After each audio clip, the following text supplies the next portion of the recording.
Everyone, and welcome to the fourth installment in my rules overview series of Axis and Allies Stalingrad.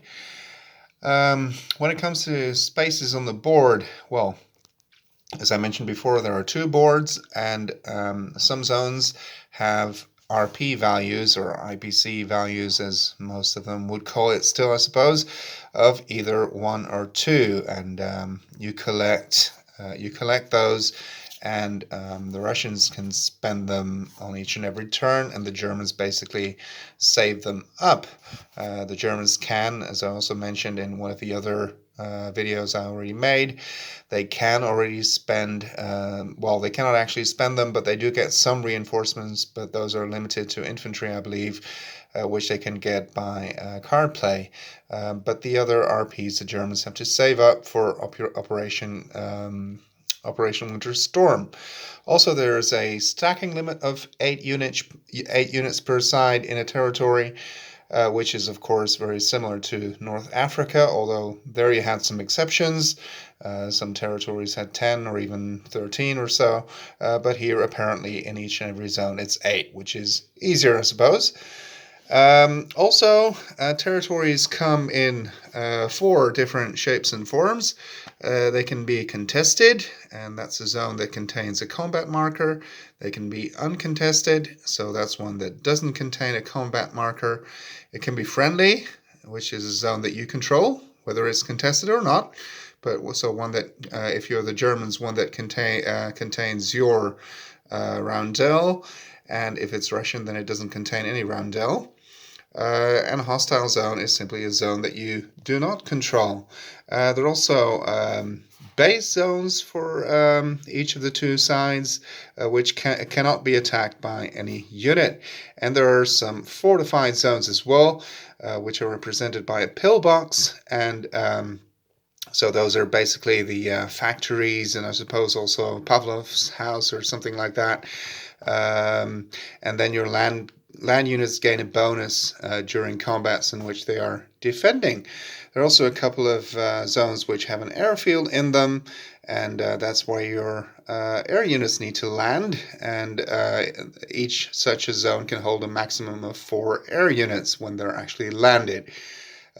When they're in the air, so when they're attacking or so, or flying over a certain territory, there's no such limit. There are also certain roads and rail lines on the map.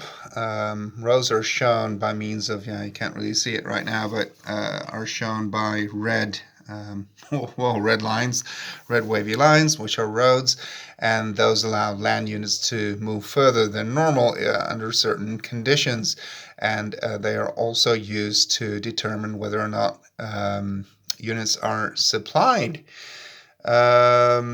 There are 2 rivers in the scenario, obviously the Volga, but also the Don River. The Don River freezes the first time that the weather turns bad, and the Volga River freezes the second time the weather turns bad. And also the 2 adjacent sides, how the Don separates 2 adjacent zones. The Volga, those zones are not supposed to be, not considered to be adjacent for the purpose of land unit movement. So it can only be crossed on the city board itself and not on the regional board.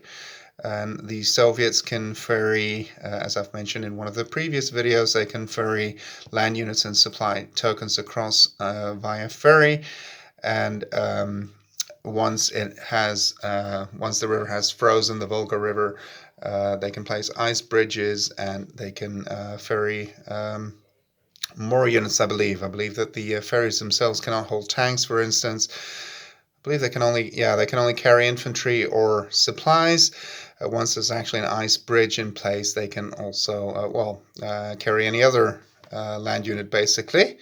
And the Volga River may not be crossed by any Axis land units. It specifically says land units. What else do we have? Well, as I already mentioned before, this game comes with order cards. They're very similar to the ones found in D-Day. they do seem to be a little bit more involved, and there's a little bit of, extra chrome that comes with them. But, in my personal opinion, that's just fine, because I actually found D-Day to be one of the weaker Axis and Allies games, because it was too scripted and too unbalanced, if you ask me. So I have high hopes for Stalingrad to do better when it comes to that. Also, something that's important is that the Operation Uranus card can be placed after round 3 and until turn 7, either in the northwest, or the other one, well, somewhere in the southeast. And those zones are actually indicated, and that's where you place those cards. And when you actually decide to launch Operation Uranus, you turn them around and you place those actual units there.